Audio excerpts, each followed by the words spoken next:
एक टाइम हुआ करता था जब मैं हिंदी गाने सुनता था सैड, और मैं उन गानों के साथ पूरी तरह से सिंपथाइज या एम्पथाइज नहीं कर पाता था। मुझे उस फीलिंग की समझ नहीं थी, पर लेकिन सुनने में वो बहुत अच्छे तब भी लगते थे। लेकिन जो अब मैं हिंदी गाने सुनता हूँ, भले ही वो सेम गाने हैं पर उनकी फीलिंग एकदम अलग हो चुकी है। एक टाइम हुआ करता था जब मेरी एक गर्लफ्रेंड थी, इसके साथ मैं बहुत सीरियस था, और मुझे वो चीज़ बहुत ज़्यादा अच्छी लगती थी जब तुम्हारा किसी के ऊपर हक हो, और मुझे उससे भी ज़्यादा वो अच्छा लगता था जब वो अपना हक मेरे ऊपर जमाती थी। पता नहीं क्यों मुझे वो फीलिंग अच्छी लगती थी। पर जैसे कि तुम मान लो, अगर तुम्हारी गर्लफ्रेंड है वो तुम्हें कहेगी कि नहीं, दोस्तों से मिलने नहीं जाना, ये नहीं करना, वो नहीं करना, अब मैं सोचता हूँ तो ये चीज़ें थोड़ी बुरी लगती है। पर जब मैं उस टाइम सोचता था तो मैं समझता था कि ये प्यार है, कि ये चाहती है कि मैं हमेशा इसके साथ रहूँ। पर फिर वो चीज़ आगे जाके एक बार ख़त्म हो गई, बहुत सीरियस था सब कुछ। पर मैं तुम्हें पहले थोड़ी सी कहानी सुनाता हूँ, बैक स्टोरी सुनाता हूँ। एक लड़की थी, मेरा आज तक किसी के ऊपर क्रश नहीं आया। क्रश मतलब इन द सेंस वो होता है ना कि तुम किसी को पसंद करने लग जाते हो बहुत ज़्यादा, और आइडलाइज करने लग जाते हो उन्हें, और तुम बस चाहते हो कि मैं एक बार इससे बात करके देखूँ, ये करके देखूँ, वो करके देखूँ। तुम उस इंसान को इंसान की तरह देखना छोड़ देते हो, भले ही वो नॉर्मल इंसान है, तुम्हारी लाइफ में डेली दिखता है, पर तुम उसे एक सेलिब्रिटी की तरह देखते हो। जैसे कि तुम्हारे आउट ऑफ रीच है, बिल्कुल तुम्हारे हाथ की दूरी से भी ज़्यादा है, वन हैंड डिस्टेंस तो बिल्कुल भी नहीं है। ऐसे ही मेरे साथ था। मैं 10th क्लास में था, मैं 14 साल का था या 15 साल का, और एक लड़की मुझे वहाँ पे बहुत अच्छी लगती थी मुझे उस टाइम पे, और मेरा उसके ऊपर क्रश था। तो क्या हुआ कि मैंने पूरे साल सोचा कि मैं इससे बात करूं, इससे बात करूं, इससे मैसेज करूं, पर मैंने पूरे साल नहीं भेजा। अब मेरा ट्यूशन ख़त्म हो गया था और 11th में आने वाले थे हम, 10th का रिज़ल्ट का टाइम था, और मैंने उससे फाइनली मैसेज कर दिया। और मैंने मैसेज क्या करा, तुम लोग सोच के हंसोगे कि मैंने मैसेज करा और मैंने सीधा उसे बोल दिया मेरा तेरे ऊपर क्रश है, और मैंने वहीं पे बात ख़त्म कर दी। मैं चाहता था जो फीलिंग मेरे अंदर इतनी ज़्यादा डीप बस चुकी है, मैं उसे बाहर निकालूँ एक बार। तो मैंने उसे बोल दिया और हमारी बात ख़त्म हो गई। उसे अजीब लगा होगा या क्या लगा होगा पता नहीं, पर हमारी बात ख़त्म हो गई। पर वो मेरे दिमाग से उस टाइम के बाद भी निकली नहीं, पर मुझे थोड़ा हल्का फील होने लग गया क्योंकि मैंने उसे कन्फेस कर दिया एक तरीके से। तो उसके बाद क्या हुआ कि अब एक साल निकलता है, अब 11th की एंडिंग आने वाली है, और अब मैं उसे एक बार फिर मैसेज करता हूँ और हमारी काफ़ी टाइम बात होती है।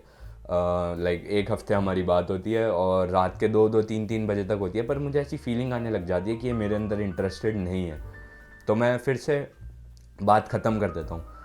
अब हमारी बात हुई एक साल बाद फिर से वापस 12th के एंड में, और वापस सेम यही सीन हुआ कि इस बार लेकिन उसने मुझे मैसेज करा और मैंने बात नहीं करी। क्यों पता नहीं क्यों मेरे अंदर ऐसा था कि मैं दिखाता हूँ इसे कि ऐसा होगा कि ये मेरे से बात करने में इंटरेस्टेड नहीं थी ना, अब मेरे भाव बढ़ गए हैं, मेरा इंटरेस्ट नहीं है तुझ में। और फिर मैंने ये करा कि मैंने उससे वो नहीं करी। पर फिर मैंने बहुत रिग्रेट करा क्योंकि वो बात हमारी वहाँ ख़त्म हो गई, उसने बहुत ज़्यादा ट्राई नहीं करा। पर अब बात आ जाती है कॉलेज का सेकंड ईयर। अब यहाँ पे हमारी इस बार बात होने लग गई है 4 साल बाद, बहुत अच्छे तरीके से, और हमारे इंटेंशंस क्लियर है कि हम एक दूसरे को बहुत ज़्यादा पसंद करते हैं, और हम आ जाते हैं रिलेशनशिप में। अब हमारा रिलेशनशिप देखते ही देखते बहुत ज़्यादा सीरियस हो जाता है। हम, क्योंकि ये 4 साल का प्यार था, और जो मुझे लगता था कि वो मुझे पसंद नहीं करती, क्योंकि मुझे लगता था कि मैं 10th क्लास में अगली दिखता हूँ, बहुत बुरा दिखता हूँ। पर बाद में जाके मुझे पता चला जब उसने कन्फेस करा कि वो भी मुझे पसंद करती थी। उसने मुझे कंसोल करने के लिए नहीं बोली थी कि मुझे बुरा ना लगे कि मैं ही पागल था इसके पीछे, ये तो मुझे पसंद नहीं करती थी। उसने मुझे कुछ कुछ प्रूफ्स भी दिखाए जो मैं इस वीडियो में नहीं बता सकता। पर लेकिन ऐसा हुआ और मेरी खुशी का कोई भी ठिकाना नहीं था। अब जो हमारी 4 साल की स्टोरी थी, जिसके पीछे मैं बहुत ज़्यादा पागल हो गया था, बहुत ज़्यादा टाइम इन्वेस्ट करा था, बहुत ज़्यादा होप इन्वेस्ट करी थी कि किसी दिन मेरी होगी, और आज ये लड़की मेरी हो चुकी थी। तो अब वहाँ पे हुआ क्या चालू कि अब ये मेरी हो चुकी थी, तो मैंने उसके ऊपर हक जताना स्टार्ट करा कि आ, तू मेरी है, मैं नहीं चाहता कि तू किसी और से बात करे, ये करे, वो करे। और सेम उसने भी मेरे ऊपर करा, उसने भी कुछ अलग नहीं करा, सेम उसने मेरे ऊपर करा। पर इससे क्या हुआ कि हमारी लड़ाइयाँ होनी स्टार्ट हो गई बहुत ज़्यादा। क्यों? क्योंकि अब मैं उसके कहने पे ब्लॉक कर देता था लड़कियों को, ये वो, क्योंकि ये ऐसा टाइम आ चुका था जब मेरे पास काफ़ी ऑप्शंस अवेलेबल होने लग गए थे अपनी लाइफ में। पर ऑप्शंस मैटर करता नहीं, क्योंकि तुम उनसे सीरियस, एक बंदे को तुम सीरियस, एक बंदे पे तुमने इतनी इन्वेस्टमेंट कर रखी है, तुम औरों को कैसे देखोगे? तो इर्रेलेवेंट डिटेल। पर लेकिन मैं बहुत ज़्यादा सीरियस हो चुका था, और मैं उसके कहने पे कुछ भी कर देता था। मैं अपने दोस्तों से भी मिलना छोड़ चुका था, और बहुत सारी चीज़ें हो गई थी मेरी लाइफ में मेरे घर में लड़ाइयाँ होती थी उसकी वजह से, क्योंकि वो मेरे घर आती थी और वो मेरे घर में काफ़ी टाइम रहती भी थी। तो अब यहाँ से हम फास्ट फॉरवर्ड करते हैं थोड़ा कि उसने मुझे कई बार धोखा दिया। हाँ, कैसे दिया कि वो छुपा छुपा के लड़कों से बात करती थी, ये वो। अब मैं सोचता था कि ये बात गलत तो ऐसे ज़्यादा कुछ कर नहीं रही, पर ये छुपा रही है क्योंकि इसे पता है ये गलत है, छुपा इसलिए रही है क्योंकि इसे पता है गलत है। और फिर मुझे उस बात पे बहुत बुरा लगता था और उस पर हमारी लड़ाइयाँ होती थी। कई बार मैं उसे कुछ भी नहीं बोलता था क्योंकि मैं सोचता था चल एक बात पे कितनी बार लड़ाई करूँ, हो गया, अब आगे से नहीं करेगी। पर एक और बार हो जाता था और मैं अपनी सेल्फ वर्थ, सेल्फ एस्टीम को क्वेश्चन करता था कि क्या यार मैं इनफ नहीं दे पा रहा हूँ तुझे, क्या मतलब और मैं क्या कर सकता हूँ जो मैं तेरे लिए कर पाऊँ। तो अब यहाँ से हम आते हैं कि अब ये मेरे अंदर ये थॉट इतना ज़्यादा बढ़ चुका था कि मैं तेरे लिए क्या करूँ, कि अब मैंने क्या करा, मैंने सीधा उसे कर दिया प्रपोज शादी के लिए उसके बर्थडे वाले दिन। और मैंने उसे एक डायमंड और गोल्ड रिंग भी दी जिसकी मैं फ़ोटो डाल दूँगा। और ये चीज़ मेरे दिमाग में हुई इस फीलिंग से ओरिजिनेट कि मैं उसके लिए इनफ नहीं हूँ और मुझे उसके लिए कुछ कुछ करते रहना है। मैं उसके लिए बहुत कुछ करता था, पर मतलब ये चीज़ फाइनल क्लाइमैक्स पे तब आई जब मैंने सोचा ये मैक्स कर देता हूँ, मैं इससे ज़्यादा क्या कर सकता हूँ। और फिर टू माई सरप्राइज़ उसके बाद भी वो नहीं बदली। तो अब तुम किसी के लिए ना कुछ भी कर सकते हो और हो सकता है चीज़ें फिर भी ख़राब हो जाए। क्योंकि ना मैं तुम्हें एक रोड मैप देता हूँ कि अब तुम्हारा ब्रेकअप हो गया और अब तुम्हें क्या चीज़ें करना पसंद है, क्या चीज़ें करना नहीं पसंद। अब पहली बार तुम्हारा ब्रेकअप हुआ तो तुम सोचोगे कि यार मैं लेट हूँ, मैं गाने सुनूँ, सैड गाने चला दोगे और रोओगे, क्या पता तकिए में मुंह डाल के, उसकी फ़ोटोज़ देखोगे, साथ में वीडियोज़ देखोगे, तुम्हारी वॉइस नोट सुनो, हो सकता है उसने कोई भेजा हो। अब तुम्हारा ब्रेकअप हो चुका है, 1 महीना 2 महीना हो गया और तुम सोचो कि यार ऐसा ब्रेकअप कैसे हो सकता है कि जहाँ मैंने उसके लिए इतना सब कुछ करा, मैंने इतना सब कुछ चाहा, इतना सब कुछ करा, मैं अच्छा ही था उसके लिए, तो ब्रेकअप कैसे हुआ। अब ब्रेकअप हुआ तो अब मैं मूव ऑन कैसे करूँ, मूव ऑन करना तो इम्पॉसिबल है। अब ये बात ध्यान रखना कि मैं इस स्टोरी में ना उसे गलत बोल रहा हूँ ना खुद को गलत बोल रहा हूँ, क्योंकि मेरी भी बहुत बड़ी बड़ी गलतियाँ रही थी। पर ये बेसिक आउटलाइन स्टोरी का ये है। तो इस स्टोरी में ना वो गलत थी ना मैं गलत था, पर ये बात मैं तुम्हें आगे बताता हूँ कि ऐसे हुआ क्यों और तुम्हें क्या एक्सपेक्टेशन रखनी है एक ब्रेकअप के बाद। अब क्या हुआ कि जब मेरा ब्रेकअप हुए हुए 2 महीना हो गया, 3 महीना हो गया, मैं क्या करता था कि मैं लेटता था और मैंने उसकी फ़ोटोज़ और वीडियोज़ देखना छोड़ दी थी इस टाइम के आसपास। मैं क्या करता था ना कि मैं इमेजिन करता था कि वो कैसी दिखती है, वो मेरे सामने अभी होती तो वो कैसी लगती। तो क्या हुआ ना, एक बार मैं तुम्हें एक स्टोरी बताता हूँ कि मुझे याद तो था कि वो कैसी दिखती है, पर एक बहुत पिक्चरेस्क वे में याद था कि मुझे याद है कि मैंने फ़ोन में फ़ोटो देखी और फ़ोटो में वो ऐसी दिख रही थी, मेरे साथ की वो फ़ोटो है और मुझे वो फ़ोटो के तरीके में याद है। पर अगर मैं उस मोमेंट को ऐसे मतलब हमारी एक फ़ोटो है उसे मैं साथ जीना चाहूँ तो मुझे नहीं याद वो कैसी दिखती थी, उसकी आवाज़ कैसी थी। आवाज़ भी मतलब याद है पर एक वॉइस नोट वाले वे में वीडियो में सुनी है किसी में। तो अब मैं उसे भूलने लग गया था थोड़ा थोड़ा और मैं बिल्कुल भी इस चीज़ से सहमत नहीं था कि मैं उसे कैसे भूल सकता हूँ। मुझे पैनिक अटैक आने स्टार्ट हुए कि मतलब मेरी दिल की धड़कन तेज़ हो जाती थी बहुत ज़्यादा और मैं बौखला सा जाता था और मैं उसे याद करने के चक्कर में कि यार मैं तो तेरी अपीयरेंस भी भूल रहा हूँ, तेरी शक्ल भी भूल रहा हूँ और तेरी आवाज़ भी भूल रहा हूँ और फिर मैं सोचता हूँ कि मैं तुझसे प्यार करता था बहुत ज़्यादा। ऐसा कैसे हो सकता है। वो मेरी लाइफ का इतना बड़ा पहलू थी और मुझे उसके बारे में मेन चीज़ें ही नहीं याद कि वो कैसी दिखती थी, उसकी आवाज़ क्या थी, हम क्या बातें करते थे। अब जब तुम्हारा ये वाला फेज़ भी निकल जाएगा, ये वाला पहलू भी निकल जाएगा, तो अब मैं गेस करता हूँ कि तुम इसके बाद क्या फ़ील करोगे। इसके बाद तुम फील करोगे जब तुम्हें पैनिक अटैक आने लग जाएंगे, उसकी एकदम याद एकदम आएगी, एक तीर की तरह तुम्हारी छाती में लग जाएगी उसकी याद, कि पूरे पूरे दिन उसकी याद नहीं है और एकदम से आती है तो एकदम से इतनी ज़्यादा आ जाती है कि तुम्हें चक्कर आने स्टार्ट हो रहे हैं, तुम अपने दिमाग में पागल हो रहे हो, तुम बाहर हो तो तुम सोचो यार मुझे घर जाना है। तो इसके बाद तुम क्या करोगे, तुम सोचोगे कि यार मैं इससे बात कर लूँ, वापस इसे कॉल कर लूँ, इसके साथ वापस आ जाऊँ। और हो सकता है तुम वापस आओ क्योंकि ये अभी मैं और जो मेरी एक्स की मैं स्टोरी सुना रहा हूँ हम काफ़ी बार वापस आए थे साथ। पर होता क्या है ना कि अगर एक चीज़ की गलती, एक चीज़ पे लड़ाई तुम्हारी 1000 बार हो चुकी है एक ही चीज़ पे, तो 1001वीं बार कुछ अलग नहीं होगा। लेकिन हम इमेजिन कर लेते हैं कि कुछ अलग होगा। और सिर्फ हम लड़के नहीं करते, लड़कियां भी इमेजिन करती है। तभी लड़कों को ख्याल आता है ना ब्रेकअप के बाद कि लड़कियां क्या कर रही होगी, अब ये क्या कर रही होगी, अब इसकी लाइफ में क्या होगा, ये पूरे दिन हम साथ बात करते थे, मेरी लाइफ में तो कुछ नहीं, अब मुझे तो इतनी याद आती है, मुझे तो हर जगह याद आती है, क्या ये मेरे प्यार से इतना ज़्यादा डेडिकेटेड थी कभी। ऐसे ऐसे क्वेश्चंस दिमाग में आएंगे, सोचोगे 8-9 महीने हो जाएंगे, सोचोगे अब इसका कोई और बंदा होगा और क्या पता कुछ हो। मैं तुम्हें अपने एक दोस्त की कहानी बताता हूँ कि मेरा एक दोस्त एक लड़की के साथ 4-5 साल से रिलेशनशिप में था और जब उनका ब्रेकअप हुआ ना, वो बिल्कुल भी एक्सेप्ट नहीं कर पा रहा था कि क्यों हुआ और वो डिनाइल में रहने लग गया था। तो उस लड़की को अलग अलग नंबरों से कॉल करता था और उसे सेल्स पिच देता था, सेल्समैन बन के, उसकी बस आवाज़ सुनने के लिए। लग रहा है ना कितनी उदास चीज़ है, कितनी बुरी चीज़ है। पर आज मैं इसके आगे की बात बताता हूँ। आज उस दोस्त की शादी होने वाली है मेरे, एक नई लड़की से जिससे वो शायद बहुत ज़्यादा प्यार करता है। इतना ज़्यादा मुझे उनकी रिलेशनशिप के बारे में नहीं पता, पर 23 साल का है, शादी हो रही है तो करता ही होगा, लव मैरिज है। चलो इमेजिन करो तुम्हें बोल दिया जाए कि यार तुझे ना बचपन से पसंद है, तुझे दाल के साथ दही खाना तुझे बहुत पसंद है या दाल के साथ चावल खाना तुझे बहुत पसंद है। अब एक नया बंदा आता है तुम्हारी लाइफ में जिसे तुम्हारी लाइफ के 16 या 17 साल नहीं पता कि तुमने कैसे जिए और वो एक एक डिटेल नहीं जानता, पर अब वो 18वें साल में तुम्हारी लाइफ के आता है और तुम्हें बोलता है कि दाल के साथ चावल नहीं खाने, दाल के साथ दही नहीं खानी, जिस चीज़ की तुम्हें बचपन से आदत है। अब इसमें कुछ भी मना करने की वाली बात नहीं है कि तुम उस बंदे से प्यार नहीं करते हो, तुम अपनी बंदी से प्यार नहीं करते हो, पर तुम चाहोगे एक ना एक बार अपने जहन में कि यार ये मुझे एक बार समझ के तो देखे, इसमें बुरा क्या है ये जो चीज़ मैं कर रहा हूँ।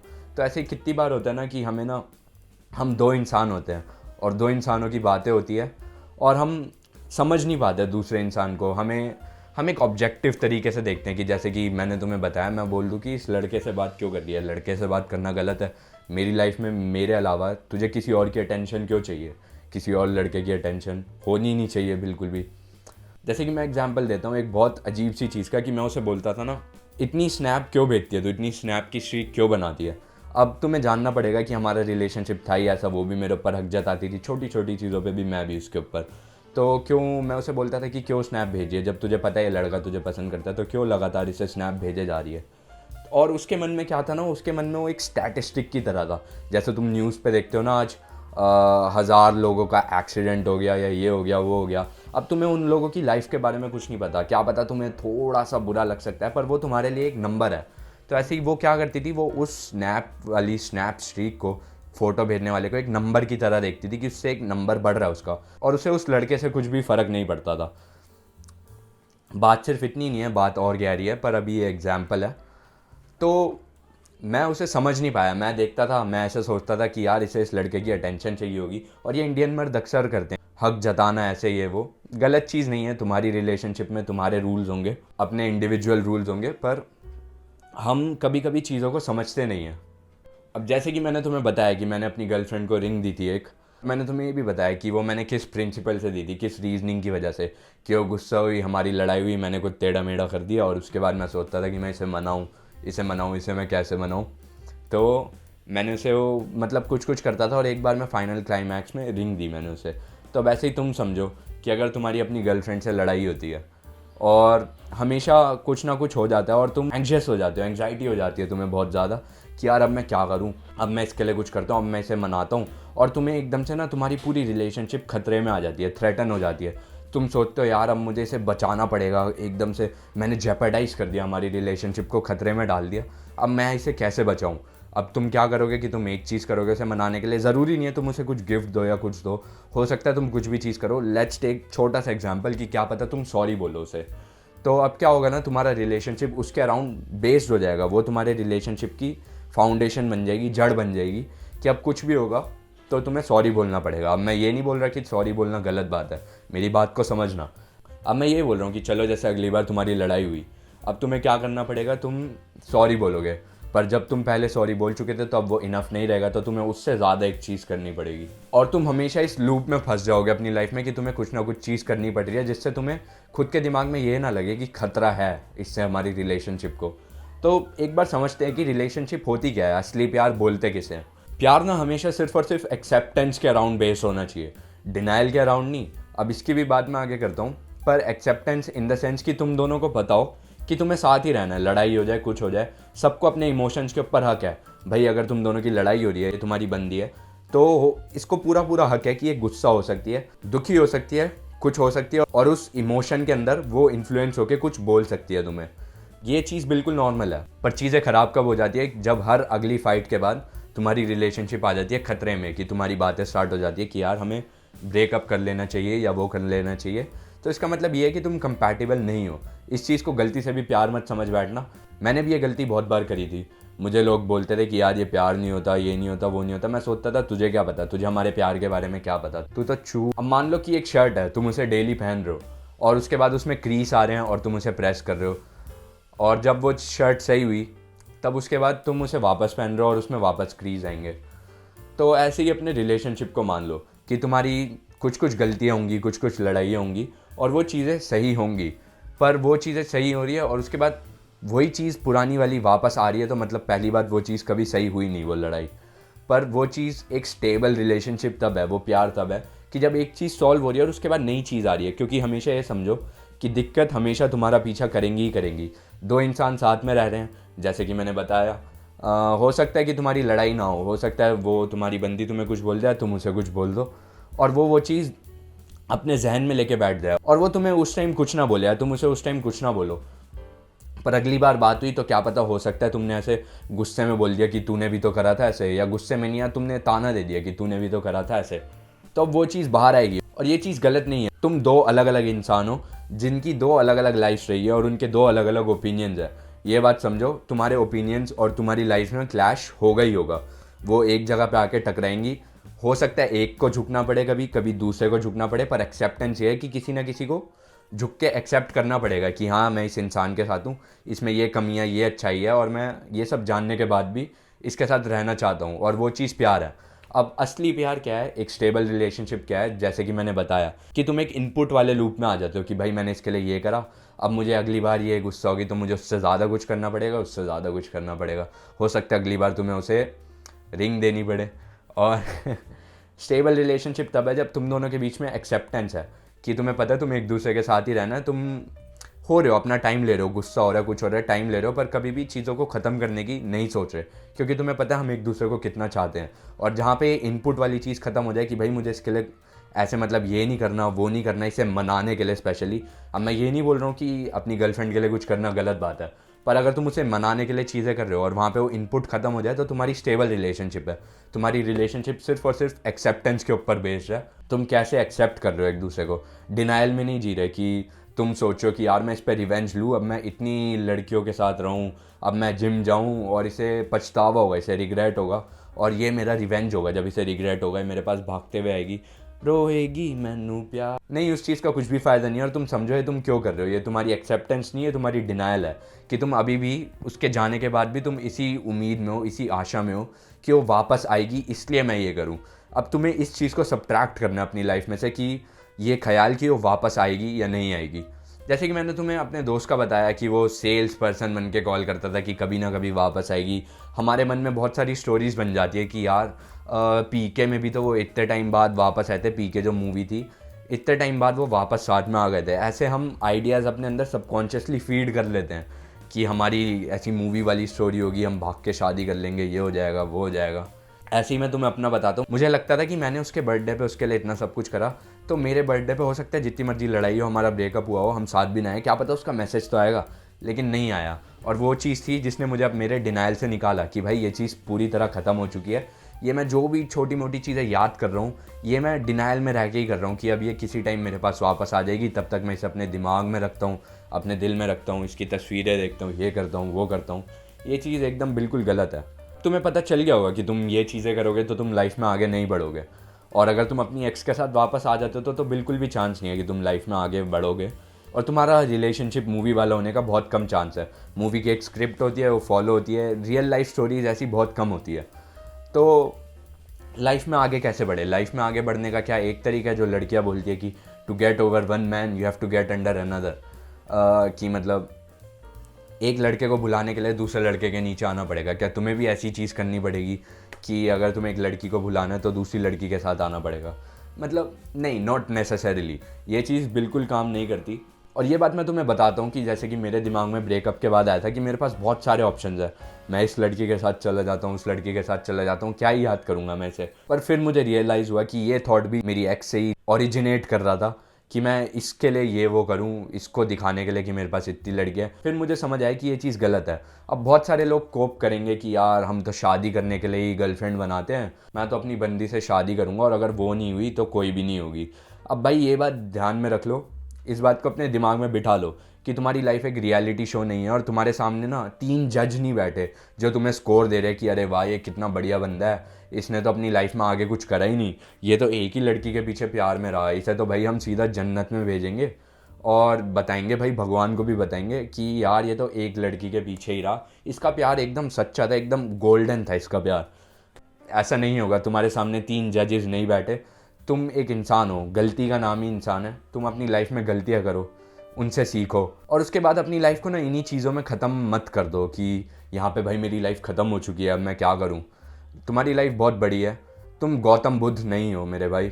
थोड़ा सा जीना सीखो, गलतियाँ करना सीखो। जब तुम्हारी लाइफ में और बड़ी प्रॉब्लम्स आएगी ना, मैं तुम्हें बता नहीं सकता मेरी लाइफ में कितनी बड़ी प्रॉब्लम्स आई मेरे ब्रेकअप के बाद। और तुमने मेरी कहानी भी सुनी, मेरी कहानी कितनी बड़ी थी। हो सकता है कि ये लोग वीडियो देख रहे हैं, 2 लोगों की कहानी मेरी जैसी हो, पर फिर भी मैं आगे बढ़ा उस चीज़ से और आज मेरी जो गर्लफ्रेंड है मैं उसके साथ इतना ज़्यादा खुश हूँ और इतनी मतलब हर चीज़ सही है एकदम, जैसा आइडियल रिलेशनशिप होना चाहिए जो मैंने तुम्हें बताया इनपुट के बिना, एकदम वैसा रिलेशनशिप है।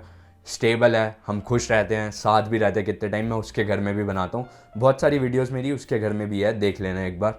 और क्या हुआ ना कि अभी मैं तुम्हें बातें बता रहा हूँ, मुझे अपनी यादों को ताज़ा करने की ज़रूरत थी कि मैंने क्या क्या फ़ील करा था, कैसे मैं रो रहा था, कैसे मैं एकदम सुबह उठता था बेड से और मैं ज़मीन पे लेट जाता था ये सब चीज़ें मैंने याद करी, पता है कैसे कि 2 घंटे मैं लेटा बस और मैंने रोने धोने वाले गाने चलाए और मैं बस बैठ के सोच रहा था कि था क्या। मुझे याद करने में इतना टाइम लग गया कि मैंने ये सब चीज़ें फ़ील क्या करी थी, जहाँ मैं एक टाइम पे उस चीज़ पे रो रहा था। अब कोप मत करना, मत सोचना ये कि भाई तू उससे असली में प्यार करता ही नहीं था। मेरी बात को थोड़ा सा समझना कि कैसे तुम्हारी लाइफ ख़त्म नहीं हुई है और आगे बहुत सारी अपॉर्चुनिटीज़ आती है। एक बार तुम लाइफ में अपनी किसी से प्यार करते हो ना, जो टीनेज लव होता है वो यूजुअली तुम्हें सिखा के जाता है कुछ, वो असली प्यार नहीं होता। अभी हो सकता है तुम्हें बात कड़वी लग रही हो कि जो तुम्हारी पहली बंदी थी उससे तुम असली में प्यार नहीं करते, पर आगे तुम समझ जाओगे जैसे जैसे बड़े होगे कि वो चीज़ थी, तुम खुश थे कि तुम किसी के ऊपर अपना हक जमा पा रहे हो, तुम्हारे पास कोई है, तुम लोनली नहीं हो। तुमने अपनी पूरी लाइफ उसके अराउंड बेस कर दी थी, मैं इससे बात करूँगा, मैं खुश रहूँगा। बाहर जाता था तो मैं इसके लिए फ़ोटो खींचता था और ये देखेगी, ये मुझे कुछ कॉम्प्लीमेंट देगी। पर बाद में जाके जब वो चली गई तुम उदास हो गए क्योंकि तुम्हारी लाइफ में उसके अलावा कुछ और था ही नहीं, कोई और प्रॉब्लम नहीं थी, कोई और खुशी नहीं थी। तुमने हर चीज़ का ठिकाना ही उसे बना लिया था, अपने इमोशन का बैंक बना लिया था कि अगर मैं दुखी फील करना चाहता हूँ तो भी ये करेगी, खुशी फील करना चाहता हूँ तो भी ये करेगी, ये मुझे लोन भी देगी, इंटरेस्ट भी देगी, सब कुछ। इंसानों का ना दुख के साथ बहुत बड़ा बायस होता है, हम दुख ही फील करना बहुत ज़्यादा पसंद करते हैं। भले ही तुम्हें रियलाइज़ ना हो कि दुख किसी को पसंद नहीं होता, पर दुख बहुत ज़रूरी होता है हमारी ज़िंदगी में। और हमारी दुख के साथ जितनी अटैचमेंट होती है उतनी हमारी सुख के साथ नहीं होती। हम दुखी चीज़ों को ही ज़्यादा याद करते हैं क्योंकि हमारा दिमाग होता है नेगेटिवली बायस्ड। तो जब वो तुम्हारी बंदी चली गई, तुम्हारे पास अब कुछ है ही नहीं, एकदम से तुम्हारा बैंक खाता खाली हो गया एकदम पूरा, तुम्हें समझ ही नहीं आ रहा तुम क्या करो। तो भाई खड़े हो, मैं तुम्हें गारंटी से बता सकता हूँ अगर तुम अपना दिन बिजी स्पेंड करोगे, ये नहीं कि एक कंप्यूटर स्क्रीन के सामने रह के, कुछ नहीं होगा एक कंप्यूटर स्क्रीन, एक फ़ोन की स्क्रीन के सामने रह के तुम खाली उसकी फ़ोटोज़ वीडियोज़ की तरफ, यादों की तरफ वापस जाओगे। रील्स भी वैसी आती हैं, वीडियोज़ भी ऐसी आती है, अभी भी तुम वही वीडियो देख रहे हो। तुम बाहर जाओ, थोड़ा अपने दोस्तों से मिलो, अगर अभी कुछ काम करने की उम्र नहीं है तो मत करो बेशक, पर किसी चीज़ में एफर्ट डालो। और मैं 100% तुम्हें बता सकता हूँ कि भाई तुम पूरे दिन उसे याद नहीं करोगे, हो सकता है तुम रात में आके जब खाली हो उसे याद करोगे, पर ये समझना तुम उसे याद कर ही इसलिए रहे हो क्योंकि तुम अभी खाली हो और तुम्हारे पास कुछ और करने के लिए नहीं है। जैसे ही तुम्हारी लाइफ में और बेटर चीज़ें आएंगी और बेटर प्रोग्रेस होगा, तुम उसे इतना ज़्यादा याद नहीं करोगे और वहाँ पे वो चीज़ तुम्हारी लाइफ का खाली एक पहलू बन जाएगी जो तुम याद करने की कोशिश कर रहे हो और तुम्हें याद भी नहीं आ रही है वो चीज़ें। तो हो सकता है तुम्हें मेरी बात समझ आई हो सकता है तुम्हें मैं एक नंबर का पागल लग रहा हूँ। आज के लिए बस इतना ही। अगर तुम्हें मेरी बातों का तात्पर्य समझ आया हो तो मेरा नाम गर्व है और मुझे खुद पे गर्व है। मेरी वीडियो को लाइक कर देना और चैनल को सब्सक्राइब कर देना, और जो भी अपना कमेंट हो, कुछ भी अपनी कहानी हो, वो कमेंट में ज़रूर बताना। मैं तुम्हारी कहानी सुनना चाहता हूँ और मैं सारे कमेंट्स पढ़ता हूँ। तो थैंक यू, बाय बाय।